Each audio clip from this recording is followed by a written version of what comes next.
Today we'll be going over the Sauder Video Interview. I'll be talking about what is the Sauder Video Interview, how to prepare for it, as well as actually what to do during the Sauder Video Interview. So if that sounds interesting to you, be sure to stick around all the way until the end. So let's get started. Firstly, with the question of what even is the Sauder Video Interview? So basically, this is a part of the UBC application process specifically for Sauder students. So if you're trying to apply to the Faculty of Business, which in UBC is called Sauder School of Business, then you will have to be taking this Sauder Video Interview. And this will be part of your personal profile, which in case you don't know what that is, that's basically where you showcase your extracurricular side of yourself that are non-academic. If you need more help with your personal profile, I've already made a video on that, so be sure to check that out. But in this video, we'll just be focusing on the video interview portion. So just to give you a little more information on how the Sauder Video Interview works, there's usually 3 questions. The first question is just a mock question. So they just basically give you the same question and you can just do a little practice run. And then the second and third question are the real ones, and those come from a random question bank. And for each question, you'll be given the question. So basically, you'll be seeing a person saying the question very slowly, and they'll say the question twice. And after they say the question twice, they'll give you 30 seconds to prepare, right? And then after you prepare for 30 seconds, then you will have up to 90 seconds to actually answer the question. Now, throughout the time, you can actually just stop the video whenever. If you're finish 10 seconds before the deadline, you can just pause the video and just end it there.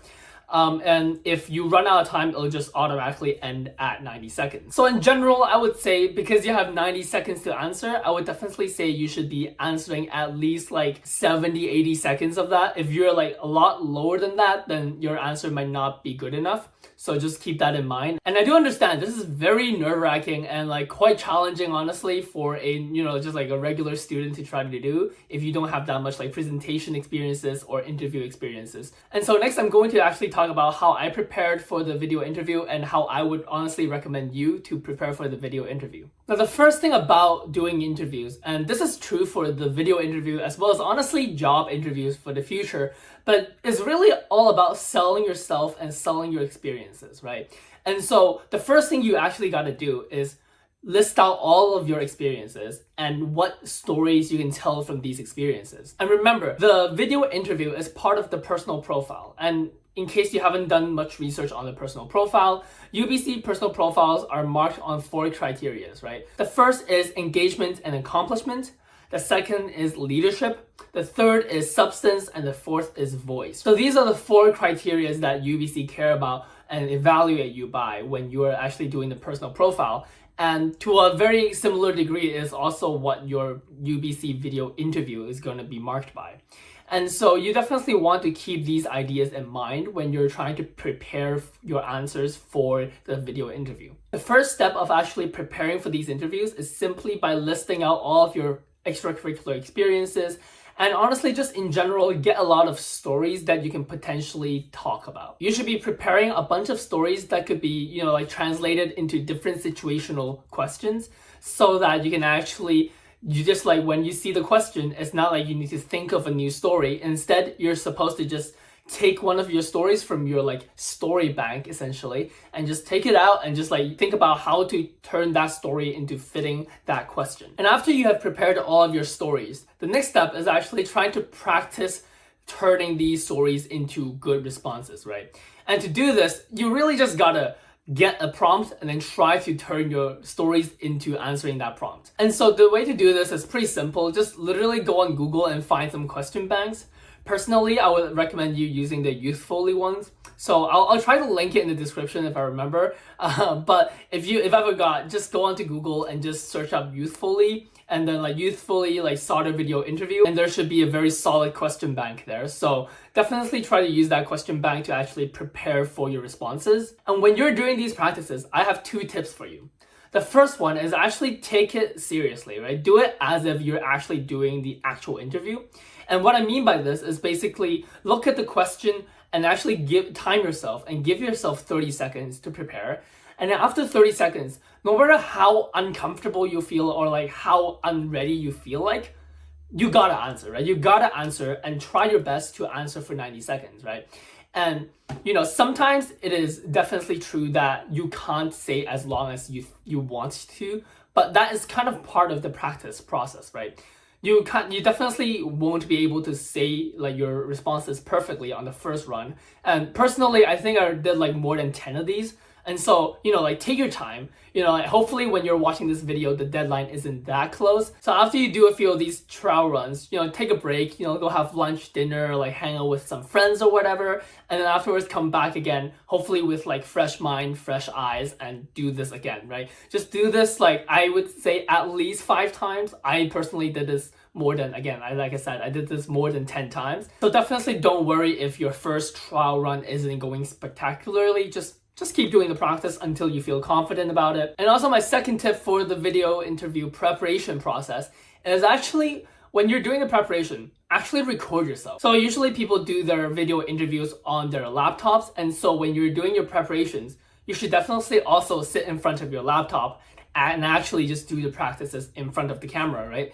And when you're doing the preparation, try to actually maintain eye contact and then actually like speak with confidence, as well as like doing some hand gestures if you feel like it. Obviously, don't do too much, like don't overdo it. When you're doing the preparation, you want to be recording yourself so that you can like do 3 things really. Firstly, make sure you're maintaining eye contact. Secondly, making sure your speaking speed is good, because I know a lot of people, when they're nervous, they start speaking too quickly, and that will make you sound a lot less confident and a lot less professional. So you don't want that, right? So you definitely want to be recording yourself and listening to whether or not you sound confident and you sound professional, you sound good, right?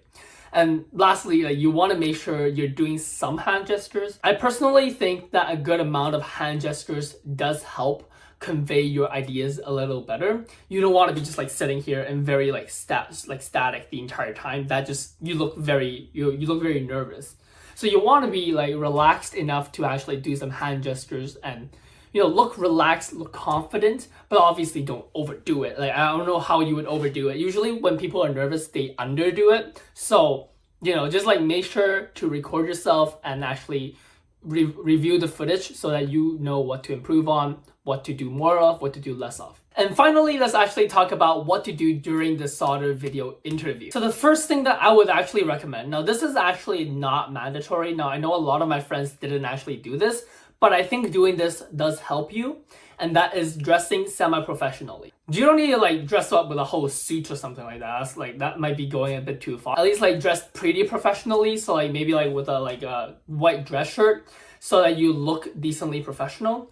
And the reason you do this is not only making sure that the person that is watching this video can feel that you are like, you're not just like messing around. Like I know some people did it in their t-shirts, which I mean, it works clearly because they got in, but also I feel like that doesn't look that professional. And more importantly, I feel like personally from a psychological standpoint, when I dress professionally, I usually feel that I'm more confident. So if you're anything like me, maybe like dressing professionally would actually hack your brain into making you feel more confident. And after you get dressed, it really is just time to actually do the question. Now, I also have a few tips in this category. The first tip is really try to make sure you answer the whole question, right? Because usually these questions are quite long, and you want to ensure you answer the whole question and you didn't like miss part of the question. And so a way to mitigate this risk is really just take notes when the question is being asked. Because when they ask the question, the person asking the question, that's just a pre-recorded video, right?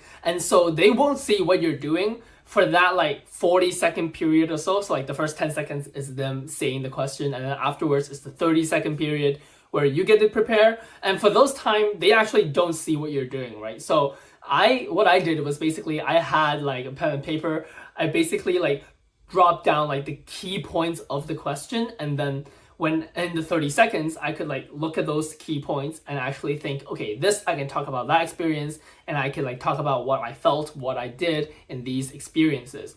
And so definitely you want to be dropping down like bullet point notes if you can. And this is especially doable just because they like say the questions. Firstly, they say the questions pretty slowly to make sure you understand it. And also they say it twice, right? So that like honestly gives you a lot of leeway to make sure you understand the question, and as well as you drop down the entire question and you don't miss any part of it. So here's a sample question from the question bank. describe a competitive environment that you have been in. How did it make you feel and how did you respond? So clearly, if you listen to that question twice, you should be able to take down the following key points: competitive environment, how you felt, as well as how you responded. So that's a pretty clear example of how you should be doing this. So basically, when you see the question, just make sure you drop down the key points, and then after, like in the 30 seconds, you want to think about, okay, what are some competitive environments that I've been in? Maybe at school, maybe it is like some extracurricular experiences, and just like bullet point, like that is the experience I want to talk about. That is the emotion I want to highlight. That is the response I want to highlight. And after you have those 3 points, it's really all about improvising your response to make sure it runs coherently. And the second tip I have for you when you're actually doing the interview is really you have to keep in mind your nervousness. I mentioned it previously, but I know when you're doing this, it is like, it feels very high stakes, and to a certain degree it is. Like 2 things I would say like regarding this is, firstly, I know people that screwed up their interview and still got into solder. So like just because you screw it up, it is not the end of the day, right? And the second thing is, honestly, like for me, like when I did my video interview, I also screwed up one of my questions, right? Literally, like for my second question, I literally responded for the first 10 seconds, but like I realized I wasn't formatting my answer correctly in the way that that made sense. Like I was just saying words because they were like kind of like I was scrambling, I was panicking. And so I remember Sauder themselves actually made a like video interview tips, and one of the things that is very important and that I hope you remember is that you should really, like, if you mess up, don't worry too much. Like take a deep breath and then continue with your response, right? It is better to just straight up stop a bad response, take like a 3-second break, and then continuing with like a decent response, rather than like spending like 30 seconds scrambling and like trying to collect your thoughts while like you mutter some gibberish that doesn't really make sense. And I would say that advice is high key like very underrated, because it feels like, oh, like if you're nervous, take a deep breath. Like, yeah, no shit, Sherlock. Like that seems like very obvious. But honestly, I feel like a lot of people don't realize the power to actually doing that. And I mean, personally, I would advise doing that anyways, like even before, like during your 30 seconds, like when you have 10 seconds left, just take a deep breath. Like high key, you'll need it, and it honestly helps. But more importantly, I actually have anecdotal evidence, because like I've taught people this advice before. And one of the people that like got this advice from me actually came back to me and told me that like when they were doing their Sauder video interview, they did mess up and they did take a little deep breath, and it actually helped, right? And so I feel like this, honestly, if you take nothing away from this video, I want you to remember this, that you do not need to be perfect during your video interview. If you mess up, take a deep breath and then keep on going. Just make sure you don't like freeze up too badly. And as long as you can recover it, then it's fine, right? Like don't worry too much about it. And even like seriously, even if you, like worst case scenario, God forbid, you've like literally screwed up the first question tremendously, right? Honestly, you still have like the second question, right? So like don't think too much about messing up the first question. What you need to be doing is collecting yourself and honestly just seriously taking a deep breath, drinking some water, and just like prepare for the second question. And the final tip I have for you is actually just a very simple statement. Confidence is the name of the game here, okay? Obviously, it is important that you're saying some interesting points in your content, but also, I mean, this, again, like this is true for the video interview, but it is honestly true for a lot of different things in life as well, be it like presentations or like public speaking. I feel like interviews in a lot of ways really are basically just private public speaking, which, I mean, I know that word itself is kind of like an oxymoron there, but if you get what I'm saying, you get what I'm saying, right? You want to be speaking very confidently. You want to be speaking with conviction. You want to say things as if you know what you're saying. Even if you don't really feel like you know what you're saying, you want to project that confidence, be able to project your voice, be able to act like you have it all under control. And one of the best ways to actually do this, as I previously mentioned, but I'm going to reiterate, is just simply controlling the speed of your voice, right? like being able to speak slower than like a normal person in a normal conversation would be is like truly a very, very powerful tool. And if you're able to do it well, it is honestly very, very useful for like this video interview, but honestly for life going forward for you, like be it like in presentations, in like class presentations, and like job presentations, in whatever you do, being able to speak slower and just like control your speed of speaking is very important. And as well, being able to maintain eye contact, right?